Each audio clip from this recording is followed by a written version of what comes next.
Nous ne sommes pas tranquilles, l'insécurité va augmenter. J'espère que ça sera un peu mieux pour avoir un peu plus de paix. Salut, on est le mardi 16 avril, bienvenue dans C'est quoi l'info?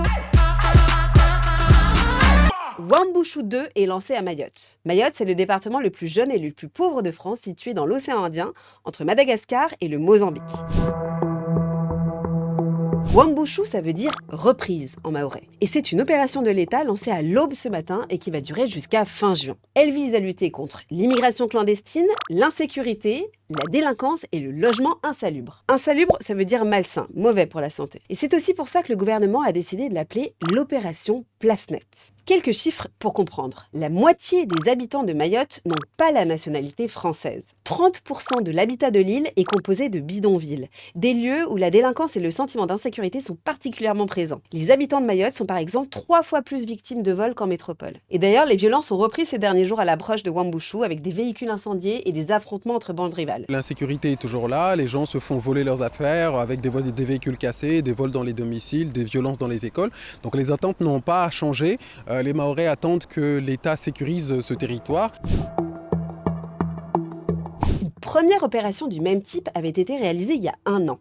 Et elle n'avait pas vraiment atteint ses objectifs. Elle n'avait pas du tout permis d'apaiser les tensions et une recrudescence des violences avait même été constatée. Cette fois, le gouvernement espère de meilleurs résultats. Écoute la ministre déléguée chargée des Outre-mer, elle était ce matin dans Télématin sur France 2. Les gendarmes et les policiers, quand ils vont intervenir sur place ce matin et dans les 11 semaines qui viennent, ils ont vraiment des fiches avec des individus ciblés qu'ils recherchent en particulier.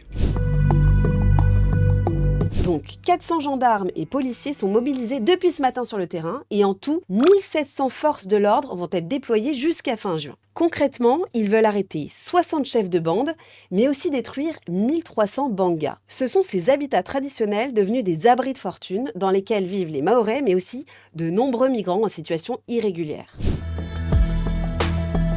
Les migrants en situation irrégulière devraient être expulsés et les autres relogés. Il y a 2 ans, cette mère de famille a quitté son bidonville pour être relogée dans un logement décent. C'est beaucoup plus confortable, mais j'ai du mal à payer le loyer, je ne travaille pas et j'ai des enfants malades. Avant, c'était beaucoup plus simple car je ne payais que mes factures, je ne payais pas de loyer. Et certains ne peuvent pas se permettre de payer des charges et restent dans l'insalubrité.